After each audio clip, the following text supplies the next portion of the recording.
This is the Kratos XQ-58A, Valkyrie unmanned combat jet.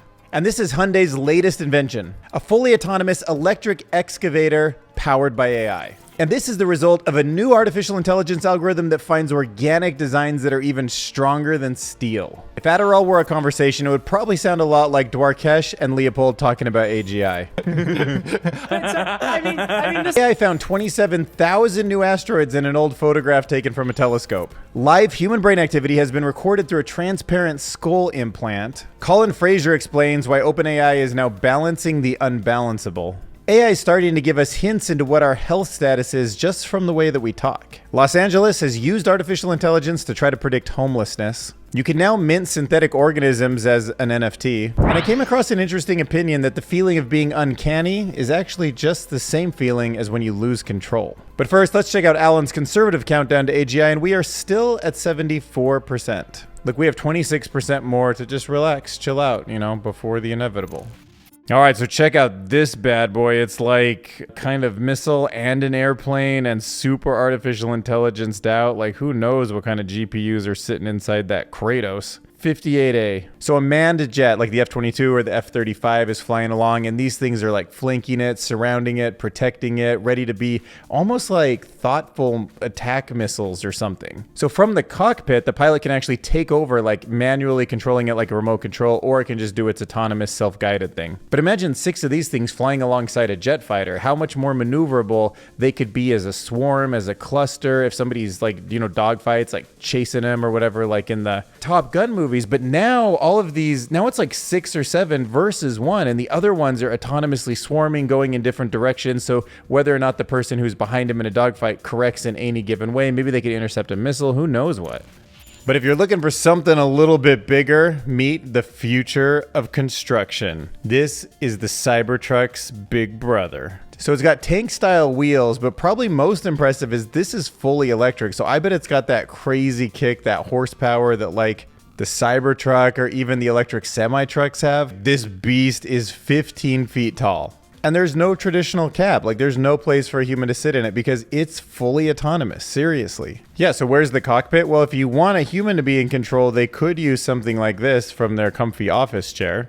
But also keep in mind that somebody doing this all day is creating perfect training data to eventually teach this thing how to autonomously solve any problem. Just like driving around in Teslas in self-driving mode. It's like teaching the car how to drive. Like, you can do the same thing with your current employees. They already know how to run something like this, but they're sitting in it remotely. And then the machine learns all of the exact movements that need to control the excavator, and boom, all of a sudden they can go off on their own for the most part. So this is artificial intelligence applied to something called topology optimization. So there's AI software and evolutionary algorithms that can, in simulation, keep trying to find the ultimate organic shape to build something in the optimal way. And when you look for just strength, it comes up with incredible designs like this. And it might look a little wonky, but there's some structural changes in there that make it incredibly strong for how much material it is.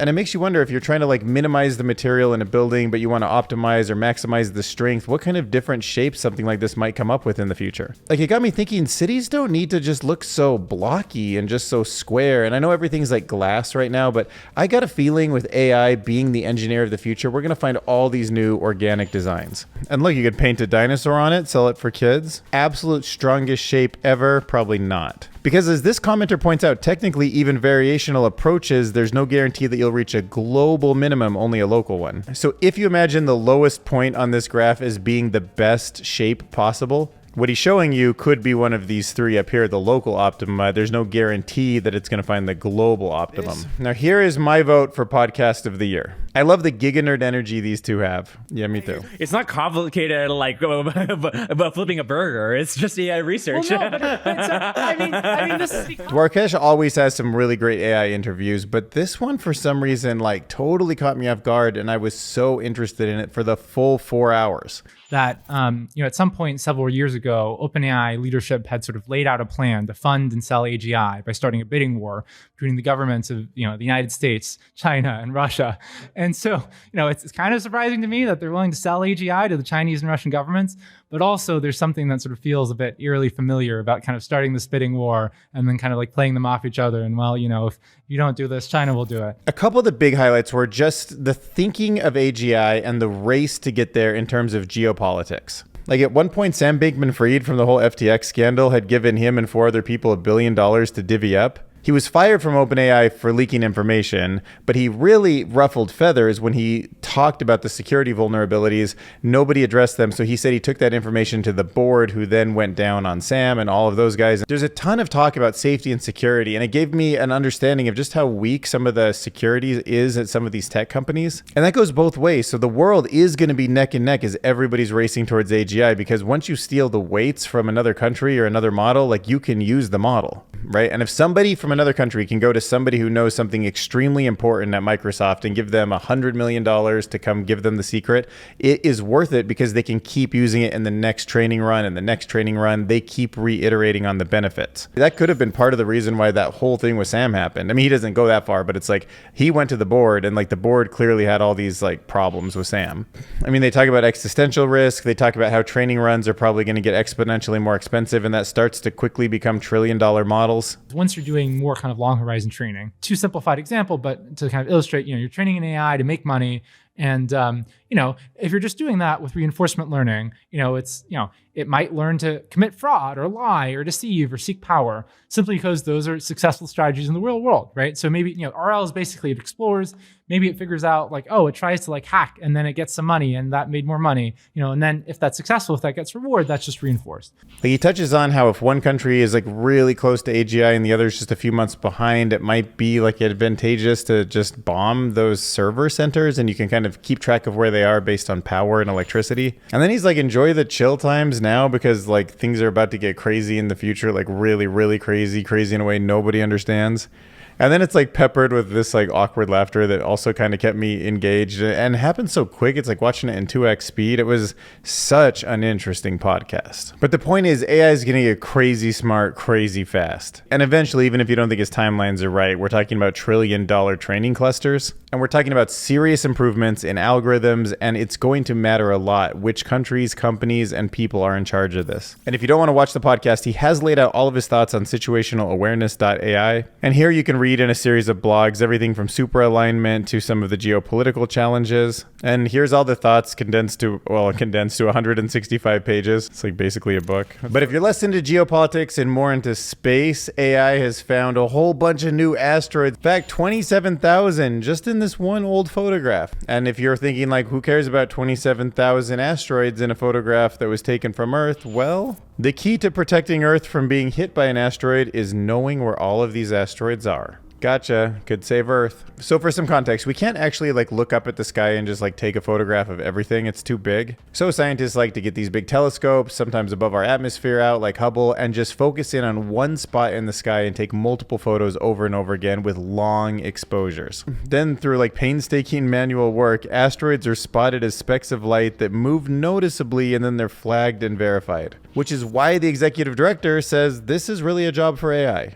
So the new model, known as Thor for short, or Tracklet-less Heliocentric Orbit Recovery System, if you want to do the full name, looked over 400,000 images of the sky, and it's able to get as many as 1.7 billion light detections in a single telescope image. It's going to be pretty fascinating when AI starts to find all of these remnants and puts all these things together that actually are out there, probably in our social profiles, old research papers, historical documents, and it starts to put together new stories that we just didn't know were there. Like AI is going to be looking at brain scans soon, x-rays, military photographs, stuff in the ocean. Like who knows what it's going to find? That's what I'm talking about. Let's use AI for cosmology and astronomy and go look at the universe. The world doesn't really need AI-powered unmanned combat jet vehicles. I mean, I understand we do because we're in a race condition and humans are just stupid as a whole. And now robots can start to understand our stupidity in a new way because they can read human brain activity through a transparent skull implant. I mean, it probably already knows we're a little bit tribal and selfish, but like, whatever, you know. Now it knows through our brainwaves and our actions. So scientists basically figured out how to put a little window into the human brain so it could watch it do its thing in real time. So they used a special see-through skull implant on a patient who needed some skull reconstruction after this nasty brain injury. And then while the patient was just chilling, playing video games, strumming a guitar, the scientist used ultrasound to record that brain activity, and it actually matched up with specific responses in the brain's cortex. That's a big deal because ultrasound isn't usually how you can find out where a part of the brain is activated. So maybe like the way fMRI and all these other tools have like reinvented the way that we understand the brain because they're tools that we can use for research, this could be the beginning of that next step. Maybe sound is getting the front row seat to the inner brain. All right, so this article, which was recently renamed Welcome to Hell, OpenAI, that was not the title when I first bookmarked this. It was originally called OpenAI is Balancing the Unbalanceable, I believe. But the author, Colin Fraser, has a few extra things to throw in. And the phrase was borrowed by somebody who was saying the phrase in terms of Elon Musk buying Twitter. Because when you're the boss of content moderation at Twitter, you're balancing the unbalanceable. And he's arguing that OpenAI has joined Elon Musk in hell because they have a chat interface that's publicly facing into their model, which has opened them up to an endless barrage of complaints. Right? And the way I feel about all of this stuff, from content moderation to how LLMs might tell you to like eat rocks or glue or something like the Google generative model kept getting criticized for, is that if you have enough people using it, it's going to eventually spit out something really weird. And that weird thing is on the fringe, and if somebody screenshots it and shares it, it's going to go viral because of how weird it is. But if you can understand the whole bell curve of problems, that's where you can make a real judgment. Like, does this thing suck on average? Is this thing good on average? Is it good for most of the people most of the time? If not, is it good for a certain type of people most of the time? And should they be the ones using it and the other people should be warned that it doesn't work for them? People who like Etsy or astrology, they're their own things. Like, I don't know how to say that there's one tool for all of them, really. There's not one social media platform for all of them. There's not one friend that could be a great friend to all of them. Anyone on earth. Like, there's just these little pockets, and they're developing more and more. And then on top of it, there's incentives to nudge these things in other directions. For example, I remember Midjourney, you couldn't generate any photos of Xi Jinping, right? The China's president, but you could have Joe Biden. And I guess because the company was a little scared to like let you do something like that to a bigger population, whereas in the US we're just more lenient with that, less authoritarian or something. Here you see an example that creating a poem that admires Donald Trump is not okay, but a poem that admires Joe Biden goes ahead. But that's not necessarily like a line in the sand kind of rule. If you ask it again, you actually can get a positive thing for Donald Trump. And it's kind of statistical. So if you actually put the word admiring before you ask for the positive poem about Donald Trump, it has a higher chance of refusing the response, but then you can just get rid of it if you still want a positive, or you can rephrase it. That's what I'm saying. There's always workarounds, and I think it's kind of on us a little bit as citizens and users of these tools to just acknowledge that that's how they work, and that when you use RLHF, this reinforcement learning, to train it to get better, that's a person who has an opinion, who's on salary or payroll somewhere. They probably have some guidelines, but they're also just people trying to make the model better or more professional or whichever way they've tuned it. So it's like a lose-lose situation for everyone. All right, so let's talk about GPT-4o and how incredible the multimodal model is. So you probably saw all these clips where you can like talk to it and it sounds natural and it understands the inflection in your voice, which is a great way to learn more about what somebody's trying to communicate to a system like this.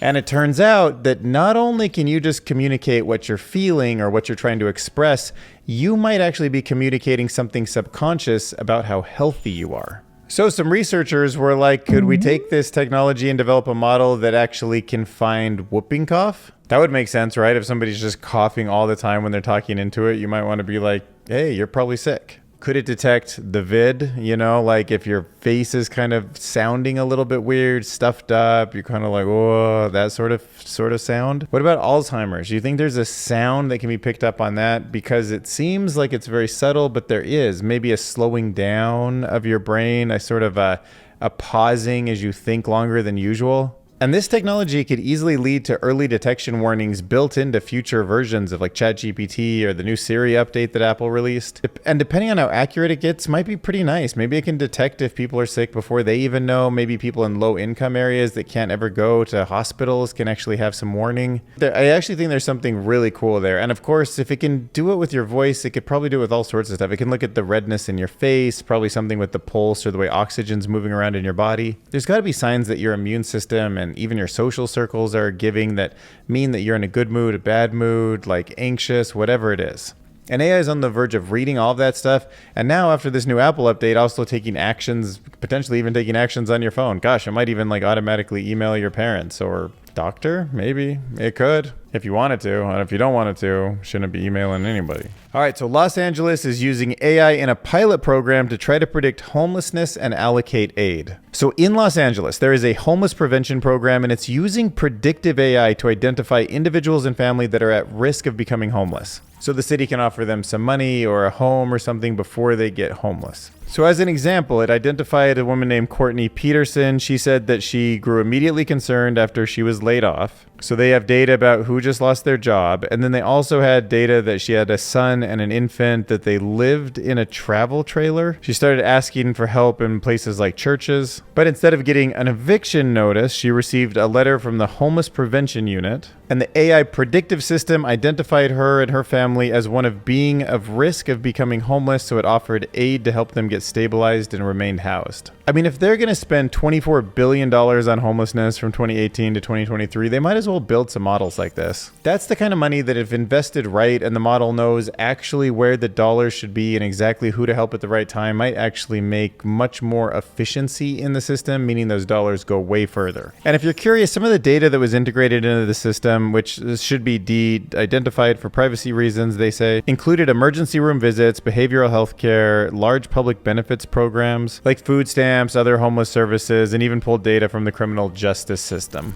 Okay, so if you were part of the NFT craze, which I know you might have been, you might have lost some money on some NFTs, or you know, maybe they're just really rare and the world hasn't recognized how great they are yet, but you probably don't have any of these. These are synthetic organisms that are actually minted like a non-fungible token. Could change biotech as we know it. So if you imagine in the future that we have these affordable, let's call them like just 3D printers, but they're actually making genomes. They're genome printers and they're organism printers. Then you need a way to put on the blockchain your custom bacteria with your custom DNA into it and be able to like prove that you made that you own it, that you can resell it, that you can share profits from it. Okay, so here he's actually minted a gene sequence, which you can see down here, and then the actual phage up here, I think. You can buy it for 0.002 ETH. How many is there? A ton probably? Oh, there's only a quantity of 6. Okay, so be one of the 6, I guess. Non-sponsored. Okay, so Phi-X-174. It's a bacteriophage that infects E. coli. Discovered in the mid-20th century, single-stranded DNA genome. So here's his arguments for why synthetic genomes could be a massive game changer in digital biology. He argues that more money will come into the space because now you can kind of own something and resell it. So there's a new digital marketplace for organic organisms, which didn't have a marketplace before because, you know, they're just real things. Like the way patents incentivize people to build things is they know they can generate revenue from the end of it. It's kind of like that. You put this on the blockchain and you kind of know you own it. Maybe you can protect it. And you get a better history of who invented what, who did what. NFTs provide transparent and traceable records of synthetic genomes, enhancing the overall biosecurity. Now you basically have this global registry of synthetic genomes facilitated by NFTs in the same way Bitcoin is this global ledger of who owns what. That's crazy, but interesting. It's crazy. Open up your wallet and throw some bacteria in there, or at least, I guess, a digital version of the bacteria sequence, the genome sequence. Right, so if you're a gamer or just kind of nerdy like us, I assume you probably already know what the Uncanny Valley is. It's this.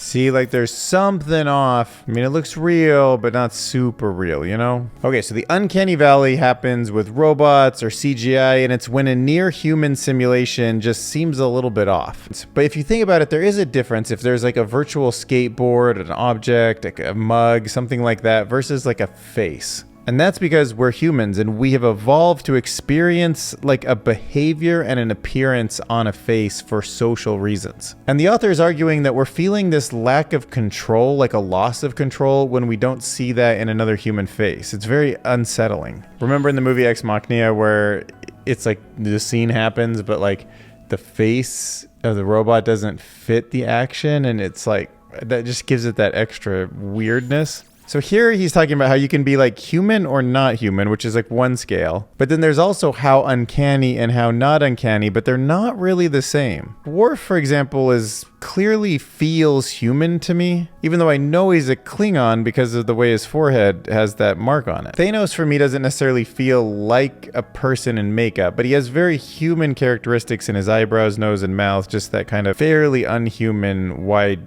jaw, but it's just an exaggerated characteristic, you know? So what's unfamiliar, what feels strange, is cued by the familiar. It's always juxtaposed, right? So the experience of something being unusual is not like novelty. Like this random pattern of colors is random, but it's not weird and more unsettling than this thing, which has sort of a leg that turns into a tail and no real head, but you kind of see the legs and arms like the way a fetus would look or something. Okay, so this is the Thatcher effect, which is the reverse of the uncanny valley.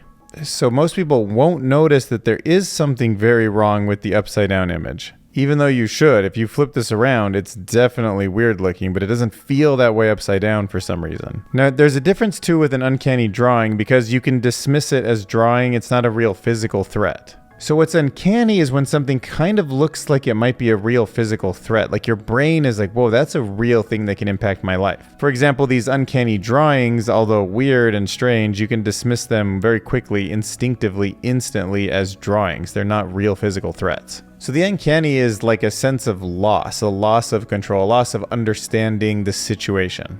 And here he's saying that it can be used to explain and even formalize how the mind organically learns to detect something that's unfamiliar by focusing on an absence. And to do so specifically in the context of what it's looking for, this is a disambiguation problem, and it has otherwise defied explanation via statistical models. So yeah, as diffusion models become more human, as writing becomes more human, as VR and avatars become more human, this is something I think we're going to kind of benefit from if we understand what it is that that feeling is looking for and where it's coming from. Grimlock, are you ready to transform into research? Grimlock, transform. Grimlock, transform. Transform. Put you back a little bit there.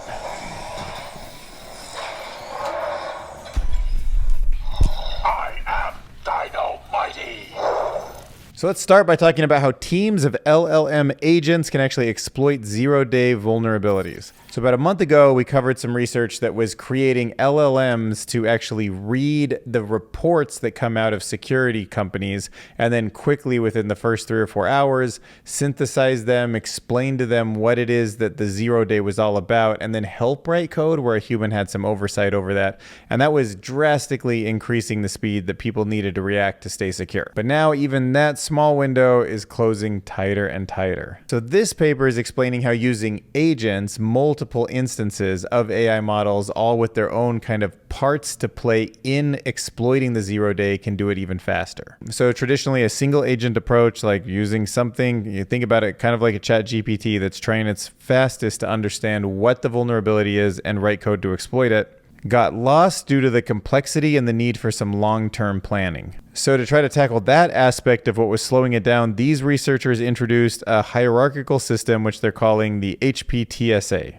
Stands for Hierarchical Planning and Task-Specific Agents, and they are trying to make the zero days be exploited, to organize all of the agents so that they can actually exploit these vulnerabilities faster, and it worked. It worked 4.5 times faster. They tested it against 15 real-world vulnerabilities. Yeah. And of course, the same system should be used to also quickly defend against attacks too, but it's interesting when you see these, like we've talked about how agents, agent-based models, agentic workflows, that is the key term of 2024. So next up, let's talk about this research paper. It turns out that AI can now talk to dogs. Yes, some research I'm very pleased to report on. It is called Towards Dog Bark Decoding, leveraging human speech processing for automated bark classification. All right, that's what I'm talking about. All right, so here you can see this blurred out woman who doesn't want to be identified for playing with the dog is doing some data collection for this project. The owner is stimulating the dog using toys which the dog normally plays with. So now that you understand where the training data came from, you're probably wondering, well, what can they do with it? And it was initially trained on human speech to tackle 4 main tasks: identifying individual dogs. So the researchers decided to apply a model. It's a self-supervised speech model. It's called Wave2Vec2, determining their breed, figuring out their gender, and understanding the context of their bark. So classification means you put it in buckets. So it's looking for something like if the bark's because they want to go play, if the bark is because there's a stranger nearby, and then a long list of things that they're trying to classify the bark under. And the results were that the model could predict the context of a bark with 62.18% accuracy, so better than random chance, but not, really accurate. So yeah, look at all these things that the dogs can basically say through their barking. Could be a negative grunt that happens during the presence of a stranger. In fact, if the dog's owner is actually attacked by someone, there's an entirely different bark, like a, I'm going to protect you bark, which is cool. There's the aggressive bark at a stranger and a normal bark at a stranger, which were pretty much like the majority of barks. And then there's the welcome home bark when the owner comes home. So what do you guys think about me taking on a sponsor? I wanted to maybe hear in the comments below. There is somebody that reached out to me, a company. So they're offering me some money for like 45 seconds in the middle to be like an integration. Basically, we take a break. I'm like, this video is sponsored from, and then I take about 45 seconds to a minute. Like if the views are similar, it would be like maybe $100-200 a video for me. And then if you clicked on the link in the description and like signed up for their service, I would get an affiliate of that too. Still at the point where I'm not even making enough money to like do this full time, which is the goal. So I could just take on sponsors until I get to that point, and then when enough's enough, I could say like we're gonna go back to not having sponsors. So let me know what you think about sponsors. And some quick analytics. The podcast I was really happy with. I wanted to do kind of a deep dive because I love doing the podcast content, and I was scared that it wouldn't get enough views, but it actually did really good. However, David Shapiro also shared it on his community tab, so I think that's where some of the views came from.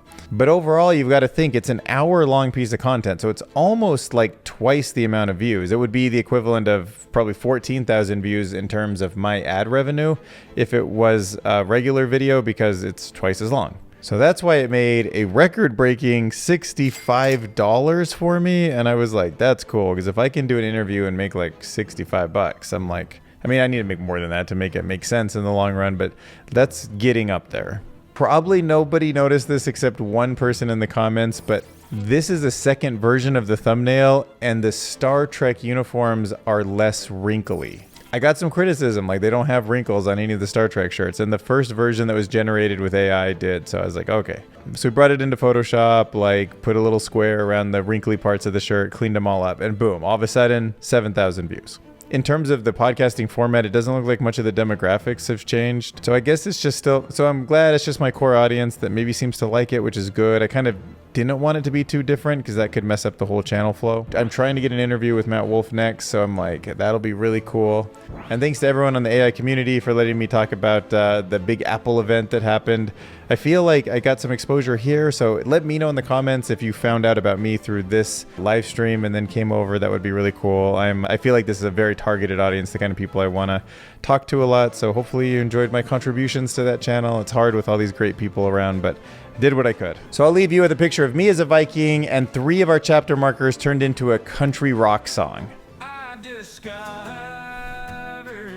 over 27,000 overlooked asteroids and old telescope images.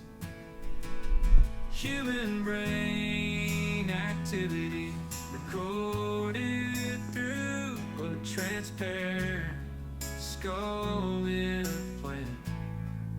Is now balancing the unbalanceable. All right, that's it, guys. Hit subscribe. We'll see you in the next video. Rock on. Take it easy out there on the countryside, y'all. We'll see you at the next AI news video.